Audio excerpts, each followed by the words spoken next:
Hello, moms. Are you looking for a way to feel God's presence in your life on a daily basis? Do you need some bonus parenting takeaways to improve your relationships with your kids? Today's guest, Leah Crest, has all of this wisdom for you on the Front Parking Spot podcast. Stay tuned. Hello, moms. Welcome to the Front Parking Spot podcast. I am so glad you're here. I'm Jennifer Bosma, wife, mom, grandma, former teacher for 23 years, and now a Christian children's book author and your podcast host. Are you a faith-based mom trying to live out a Christian life for your family? Do you want to learn more ways that you can have power over your child's spiritual growth? Inside this podcast, you will find tried and true ideas to grow in your faith and be the best wife and mom you can be. So listen in as you're cleaning up, doing the drive, or matching that sock, and be encouraged to know that God has his front parking spot set aside for you. Hello, moms, and thank you for being on the Front Parking Spot today with us. Today, my guest is Leah Crest, and she is the author of 2 books, At the Edge of Jordan and It's Okay to Be Okay. She is a teacher of Christian meditation, blogger, and lay preacher, and she also serves as a high school math teacher and is a wife, mom, and stepmom. We were chatting beforehand, and I cannot wait for you to hear this message that Leah has today. Welcome, Leah. Oh my gosh, Jennifer, it is so nice to be here. What an honor. I am just so glad to have you. We could have just talked. I wish everyone could have heard our conversation before we went on air, but we could have just talked about everything. I mean, I love how God is showing up in this conversation. Definitely, Holy Spirit's working today. Yay. Well, before we were talking, you have a great message for moms. Let's go ahead and tell, you were talking, I'm like, save this for the message. It's so good. So tell us what was on your heart, what we were talking about, Leah. Yes, it's a lot about my journey. So I have 2 children. The oldest is currently 14, and my youngest is currently just turned 11. And then I have 2 stepchildren, a stepdaughter who's 12 and a stepson who in just like 2-3 weeks is going to be 9. So we have a packed house and a lot of love to go around. So my oldest and I is kind of what I want to focus on today is that relationship journey with him, because he was in 5th grade. The day before his first day of 5th grade is when his father passed away. Wow. So the youngest was 7. So, obviously both were affected, but the oldest had more memories of dad. And my late husband was a functional alcoholic. And so there were a lot of wonderful moments with dad, and there were a lot of really tough moments with dad. And so the way that we worked through our mothering journey together has been really profound and transformative for both of us on this journey. The other piece of this is I had him when I was 26, and it was absolutely a planned baby, but the moms in my new mom group, were all like 30 and up. And I realized that 26, I wasn't there yet. I could take care of a child physically, but I still was so in my ego. And I thought that little baby was a mini me. And that everything he did was a reflection of who I was. And that boy was going to read by the time he was 3. And he was going to do, I was looking up, I don't know if That's the educator in us, girl. Definitely. We're like, gotta read. Right. I was the Bob books. I'm sure you've used them. Yeah. Oh, he was reading Bob books at 3, and he was crying. Like, I don't want to read the Bob books. It's like, you're reading the Bob books. Right. It was intense. And I mean, I remember the baby center emails you get and then different milestones. And I was like, yes, he rolled over 2 days ahead of time. Like, this was the kind of mom that I was when he was an infant. And so it was an interesting journey. One of my earliest memories of like self-doubt about motherhood. This is probably, he was about 4 at the time. And my youngest was a couple months old. And I was in line at the grocery store. And, when I say these things, I wasn't a bad mom. Like, I was a good mom. I was just an intense mother, but very, very engaged with my kids. And there was a woman ahead of me who was talking to me, and she had adult sons. And she was telling me about how her sons call her every day and what a relationship she has with them. And I said, oh, I hope one day I'll have that, because I hear so many stories of boy moms whose boys just don't talk to them. And she said, honey, the way you parent now, and I can see it watching you today, you're going to be fine. Oh. And it was just the most encouraging thing a stranger ever said to just, and that is the truth. When we are authentically us Hmm. and engaging our children, having that quality time, genuinely invested in their lives and their growth. Right. I'm not saying every time, because there are situations, but for the most part, it's going to look different in every case, but you're going to have a deep bond with your child, and you always will. I love that. And you know what? It's so many times like when we're in the grocery store and we do make those comments to a mom or an encouraging word, you just never know how that plants that seed and how like you remember that. And, Yeah. moms out there too, if you're ever, in a store or think of something to say to a mom to give them encouragement, don't hold back, say that because you don't even know her name and she was someone in the grocery store. How many times do we have that opportunity? Sometimes we take advantage of it and we say it, and sometimes we don't. So be that encourager. Definitely. And how many times do we have those mom moments in the grocery store? I mean, Yeah.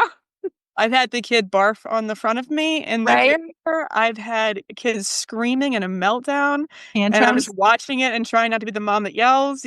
All these moments, I've had them A to Z. I've had kids running down the aisle, riding carts down the aisle, in the cart. I mean, every Yeah. possible thing you could be critical of another mom for, I've done it. I've been there. And I think we're so judgmental of ourselves, of how we appear with our kids in public. And when we can give other moms that grace, that's Yes. just so helpful, because I think, honestly, shopping's one of the hardest things to do with your children. Oh, and not to And mention plane rides, plane trips. oh, yes, I never Oh, had to yeah. do that until they were older, but Yeah. mm, Oh, yeah. My daughter has some, we have granddaughters and they're great. But you know what? They've all had the hurting years. And we've all been there with the mom that's trying to make her baby okay. And it was like, it's okay. Just cry. We know the popped ears and all the pressure changes are hard for babies. So, yeah, we can't judge and we have to walk alongside of that mom who's trying to hold it together. yeah. Mm. Yeah, so that grace is so important, and extending it to ourselves as well. I think one of the most transformative moments, and this is going back to that oldest son again, when he Mhm. was about 5 maybe, this was when my husband's alcoholism was really Mhm. intense, and things were hard for me, and I would cry a lot. And I was probably around 30. It was my birthday. We were at my parents' house, and I asked my oldest to make the wish for me for my birthday, and he wished that mama wouldn't cry so much. Oh. And that was the moment I knew I needed to do something, not Mhm. because of me, but for him and his brother, that clearly my mental health was affecting Mhm. them. And so Yeah. that's when I took up a meditation practice where, and meditating for me is just going into my heart center. It's like the other end of prayer. We talk to God. We also need to listen to God. And so Okay. it's just sitting in that love of God and letting yourself be held and be hugged and be loved. Mhm. And that is what transformed me as a mother, because so much of my, you will read by this age, you will roll over, you will do that, all of the things I expected to happen was because I didn't love myself. I didn't feel the Creator's love of me enough to let go of all the things that I thought I needed.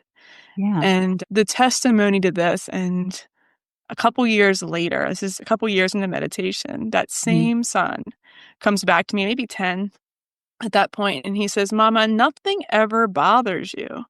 What's your secret?" Yeah. And so, like that, when you feel that deeply loved by God, it transforms who you are. Because then instead of parenting from a place of ego and fear Mhm. and control, you're parenting from a place of genuine compassion and love, because you feel that love on you and you just want to extend it out. And that is absolutely transformed how I parent, how I love. And that it also helps marriage too, and friendships Yeah. and everything, but especially parenting. So Wow. When I have to admit that Christian meditation, I don't really I would love you to explain more because I don't really get it. Like I pray, I'm seeking. So you touched on it really briefly. You mentioned it's like after you pray, just stop and rest in him.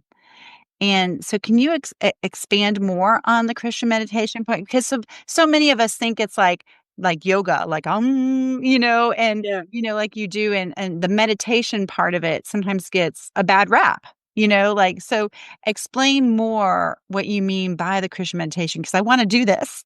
Yeah. Okay. So first of all, Christian meditation is something that dates all the way back to Jesus himself. We don't have a true record of it, but when you think about him going out before he would do his ministry for the day, he was praying for like 2 hours or something crazy. He would go out before the sunrise. And I just can't imagine Jesus was out there just talking, talking, talking. Yeah. There probably was a listening, a just being with God.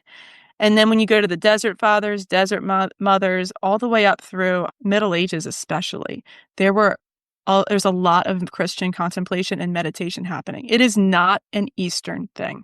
It Okay. is truly a part of our faith background. And so the way that myself and others who practice it teach it, and you can look into the Christian Meditation Center, Okay. is a group that practices it and offers free online meditations. You can just jump in and we guide you in and just let you sit. And I'm a facilitator for that. It's completely free and it's a beautiful, beautiful ministry. But what we do is you say whatever's on your heart to God. Mm-hmm. And then when you're truly praying for the benefit of someone else or connecting to God, you get out of your head and you're here in your heart, Mm-hmm. And then once you finish, you just rest in your heart. And that's it. You just rest there. And it's at first it takes practice. The monkey mind will run Yeah. and it will just do its thing. Right. So it takes time, it takes practice. My mind still runs. I usually meditate for 20 minutes because the first 15, the brain's still doing its thing. Yeah. And then it settles down. And that last 5 minutes, I just don't want to get up. I just want to stay there forever Yeah. because it just feels I'm just bathed in this love. And so highly recommend. That is the thing that truly transformed my life. I was always a praying Christian. I read the Bible, I did all those things. But when I started meditating, my character changed. Again, because I knew who I was in Christ. I knew my value, and not just up here in my head. Mhm. I knew it in my heart. Yeah. And that made me a different mother. So when you're sitting in that, and I love that because I walk on the beach, take my dog for a walk every day on the Yeah. beach. And, I'm out there and you get the distractions, you're passing the other dog, your dog's smelling their dog, you get that. So that's Yeah. what you mean by the monkey mind, Yeah. like, hey, or the phone's going off. You're like, it's like 6:30 in the morning, sun's coming up and your phone's going off. Really? So that's what you mean by the monkey mind. Yes. Just leave it. And That's it's gonna keep coming back. Like you're gonna be sitting there thinking, um, there's 8 things I need to be doing right now that is not sitting here wasting time. And that's how you're going to view it, right? Your brain's going to tell you this is the biggest waste of time and it's so uncomfortable and your back hurts and your foot itches and whatever else is going on. And then somewhere along the way, and it's going to take a while, okay. but you'll just suddenly one day you'll just feel like, oh, wow. And something will click. And it's a miracle when it happens. And also, it does literally transform the biology of your mind. There's studies done more on Eastern meditation, but it's true for both, that the stress center, the amygdala, gets smaller and the prefrontal cortex gets bigger. If you meditate like 15 minutes a day for a couple months, that literally your brain changes. Wow. Yeah. And as you were talking, I wrote down, be still and know that I Yeah. am God. That's scripture. And Yeah. wow. So it's just a matter of practice and it's a matter of praying, taking away the distractions wherever your go-to time. And I don't know about you. It sounds like we're both morning people. Is that when you get your most, do you pray throughout the day or what's your setup on this? So this has changed over the years. My ideal, especially when I'm at work, Yeah. because I'm a high school teacher. Oh my gosh, I Oh, need to take a meal. So yeah. I meditate in the morning for like 15, 20 minutes. I meditate at lunch for at least 10 minutes and then Hmm. sometimes before bed. So I try to like bookend my day. And sometimes like it can be after work. I'll just go for a dog walk in silence Hmm. and just be in nature. And that's meditative in its own. Because if I don't do that reset, then my ego comes back and I turn into it's like Jekyll and Hyde. And then it's this other person. And it's just not fun to be that person. No. And it's not fun to be around me. And I get that. So I try to Mm. keep myself in that peace and joy. And I will say, Jennifer, that when I said to you about the time when mommy wouldn't cry so much, I was probably only happy maybe 50% of the time where I could say I had a positive mood. Yeah. Now, 95 and 99, Wow. I almost never get upset or sad. Mm. I mean, I do. I'm human. Right. Right. We're human. It's going to creep in. Yeah, I don't ignore it. I let it flow through me, but I'm just so filled with joy and gratitude every day, I even like on the tough days. Well, you said the key word, and I wrote it down, reset. Yeah. You have to reset. Just and we have to think of that. Just, sometimes, and I have to say I'm usually always a really, really, I mean, happy, glasses full like person. I was that girl in college when the sweet mate next door said, I'm like, "Good morning, Betsy." I remember her name was Betsy. And she's like, "Are you always happy?" And I'm like, "Yeah." And it was like, hmm, we all get in those moments. We all get in the funk. Hmm. And sometimes it's, we don't know what brings it on. And I remember just last week I was in a funk and I'm just like, and would be a perfect time to like just go for a walk, just be in silence and just reset. And that's what you need when you get into that kind of funk. You need that reset. And I will say there with that the quickest way to get out of a funk is to be genuinely okay about being in a funk, which is Mm. so counterintuitive. But when you are resisting it, like, why am I so angry? Why am I so grumpy? What's wrong with me? Right. This is not That me. just, it buries it more. It makes it more, it like, digs it in. Whereas if you say, okay, that's interesting. You're a little off today. And like talk to yourself like you're like your inner child and you say, like, it's okay. Let's take this to Jesus. Let's just sit with it. We'll be okay. Just maybe you need some you time. Let's just take care of you. And I think that also helps us be better parents, right? When we can mother ourselves in that way, or we can listen when we're in that funk, or when our kids are in a funk, we use the same thing. All right, maybe I want you to take that thing they just said to me personally. Maybe I can see my child's hurting right now. Because I've had my 14-year-old, I've heard the F-bomb thrown at me. It's happened. When he was going through Mhm. the 6th, 7th grade, he's going into ninth this year. And I just, when it happened, I just kind of went, what does this child need from me right now? It wasn't, how dare you say that to me? It was more of a stop. And we did talk about how that was inappropriate, how Yeah. that's not allowed to be said. Right. But it was more of a, what caused you to react that strongly? Like, where is the pain right now? Good. Yeah. And we were able to unpack that, right? And so just like we need to mother ourselves Yeah. and give ourselves the grace to be where we are. And sometimes, just like our children are, we have a lot of stuff in our lives and we're in rough places. We have to give ourselves some grace. And when we give ourselves some grace, that is such good modeling for our children because then they learn to give it to themselves. Mm. And that's transformative too. That's really good. This is so good. Self-reflection is so important. This is so good. Wow. And you mentioned before before we went live and we started recording about what your son said to you just 2 days ago. Share that. That was really cool too. Share that with our Yes. audience. So, a couple days ago, my son was just bebopping around the house, like nothing. He wasn't being irresponsible, he wasn't being wild, because that would Right. evoke a different response from me. He was just wandering, and he, like, elbowed a drink, like a cup, and his juice went, like, everywhere, all over the Sure. floor, and I just said, "Oh, no worries, bud, towel's over there, just go clean it up, please."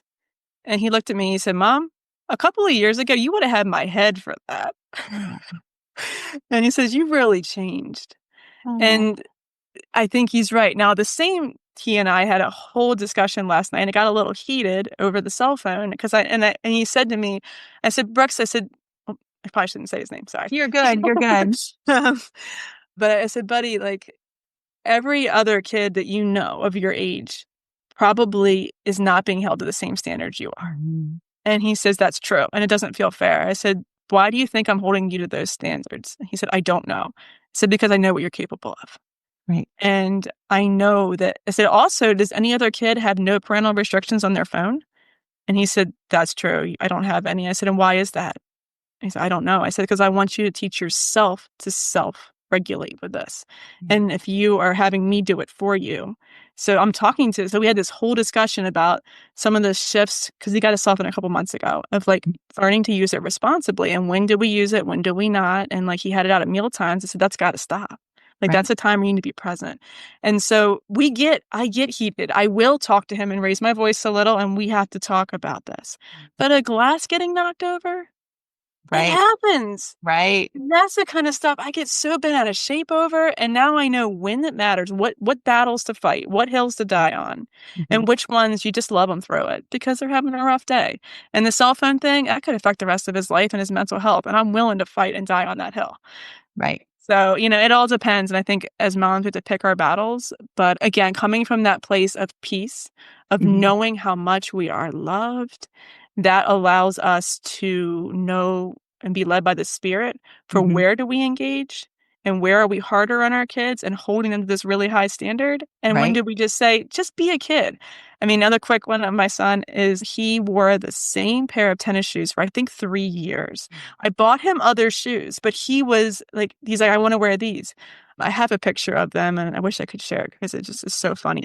At Right. the at the end of the life of the shoes, the bottom was completely coming off. There were holes all over the front, but he just loved those shoes. And I was just like, you know what? That is something I'm just going to allow him to do Exactly. because it doesn't matter.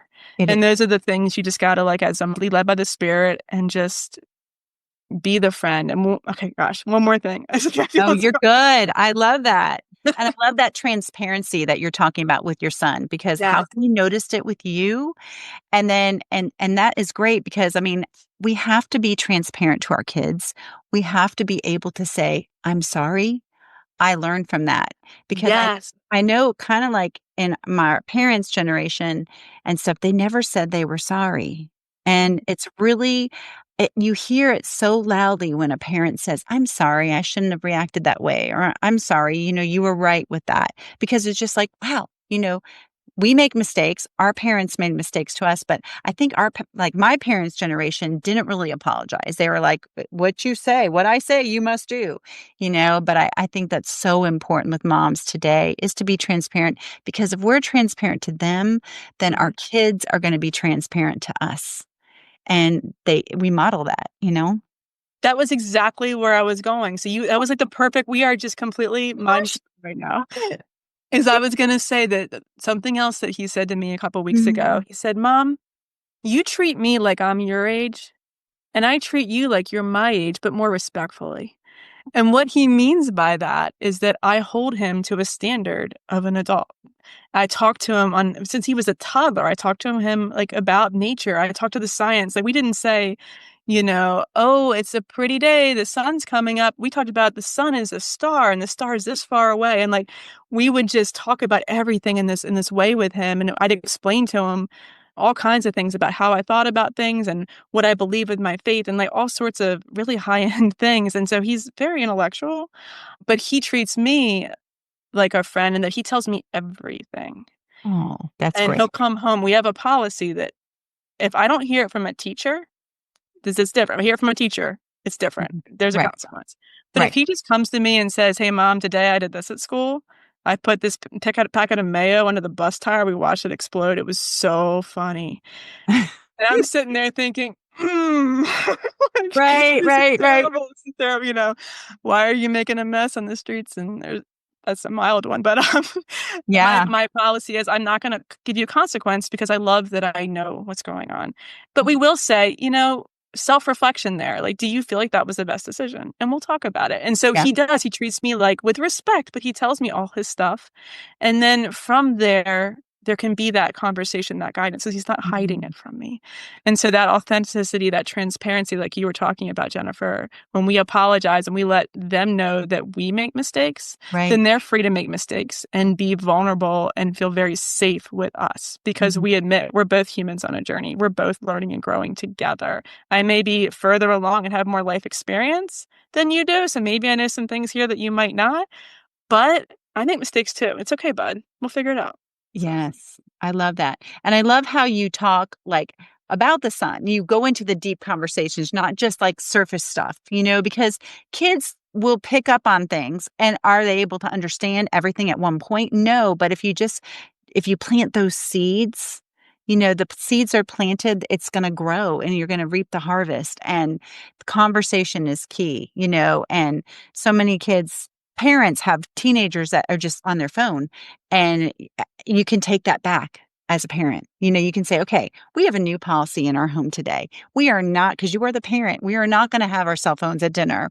We're going to collect your phone at 9 o'clock at night so you can have a phone free evening. And I follow someone on social media too, and I lost his name, but he was really good about like not letting the kids have the social media till they're 16, like taking be parents over the yes, phone, and yes. be involved. So I love that all that what you're saying because I can picture moms right now that needed to hear that. Well, and it is, to be clear, when I say it doesn't have parental controls, that is a conditional. Mm-hmm. And I told him, I said, if at any point we have a discussion and you can't, we will talk about the why. And he says, Mom, I don't think this policy is fair because of X, Y, and Z. And sometimes I'll be like, you're right. I didn't see it that way. However, there are some things, like I said, meal times, I'm not bending on that, bud. I'm not. And if I see you with the phone out, you're getting parental controls. Exactly. It's happening. And I said, do you want that? He's like, no, I don't want that. I said, okay, so you need to show me on your end that you can do this. Fine. And then we went through and he made his rules and regulations. And so, however, will he, if we talked again in 6 months, might my son have parental controls on his phone? Very possibly. Right. As a parent, their well-being is more important than, being, I'm not looking, when I say I'm a friend with my son, I'm not the cool mom. That's not the point. I'm not looking to be liked by him or approved by him. I just want to have an authentic, genuine, compassionate, loving relationship with him. And sometimes that means laying down the law if I have to. I love that. Wow. We have hit so many topics on this podcast today. Yeah. Blessing, Leah. Well, tell the listeners, how can they connect with you? How can they find you? And tell us about your books and all that good stuff. And I'll have it on the show notes, everyone. But let's hear from Leah how to connect with her. Alrighty. So there's a lot out there. The easiest way to reach me is through my blog, thecontemplativechristian.com. And there are links to both my books there. The first, I'll just give you very briefly what they're about. Yeah. The first is At the Edge of the Jordan, and it is a narrative nonfiction on near-death experiences. And Jennifer, you had one of your last episodes, most recent. You had when someone talking about one that was really cool. And so basically, I read 500 of them, and I wrote a narrative nonfiction. So like imagining if you had the biggest, most amazing experience of all time, what would it be? And then I have footnotes, like end notes at the end of the book, pages and pages, where I sourced everything, so you can see, where I'm pulling this from. And then my second book is It's Okay to Be Okay.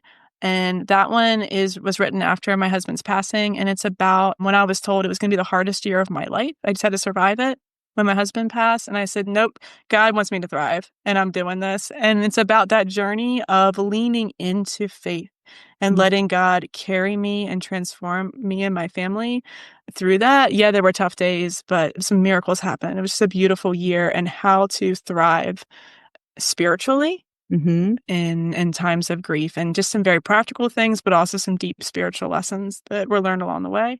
And then I have a YouTube channel that has meditations on it, Christian Meditations, if you want a guided meditation to help you get started. And then the Christian Meditation Center, that I don't know if I have a link for that for you, but it's easy to remember. Just Google Christian Meditation Center. I'm one of the teachers on there, but the center is free and is an amazing resource if you want to get started with Christian meditation. Is that center, is it an actual brick and mortar, or is it just an online thing? So it's both. They have in-person retreats and things like that in New Jersey, but most people will probably not be able to go to the in-person. And so it's like every day they have at least one, if not two times you can log in and just be with a group of Christians. And they have like a 5-minute reflection to kind of guide you into stillness. And you sit for 15 minutes in quiet and they say amen and they let you go. And it's just nice to have people that you're doing it with in community. Yes. If you don't have anything local that's in person, I do. I'm lucky my church has that, but not everybody does. So. As you're mentioning that, and I'll flood it in, I have gone to a couple silent retreats all day long, and it was called Exhale. And it was in Georgia, and it was with my dear friend Beth Bennett and Judy Law. And it was amazing because it was a whole day. And we'd go back to at lunch, we'd have a quick little message from the teachers, and then we'd just go out and just let God speak. And so that is Christian meditation. Yes, you've done it. Yeah. It was all day. It was great. Wow. And that's so sweet. Well, I want to thank you. You have taught me so much and so many things that I can impart in my day, and bring in the Christian meditation. I love this. And your message was spot on. And I know that moms that are listening right now have really gotten what they needed from our message today. What a blessing, Leah. Thank you for being here. Well, mamas, thank you so much for joining in. I know you are super busy doing all the things that can consume your day, but you took a couple of minutes to learn how God wants to build you up in your faith, family, and life, and He wants to applaud you for this. Please subscribe and review my show. This helps other moms tune in as well. I'd love to connect with you on Instagram at Front Parking Spot, on Facebook at Front Parking Spot Mom Community, or my website at jenniferbosma.com. Have an Ephesians 3:20 type of day, mamas, and be encouraged as you go for the front parking spot in your life today. God bless.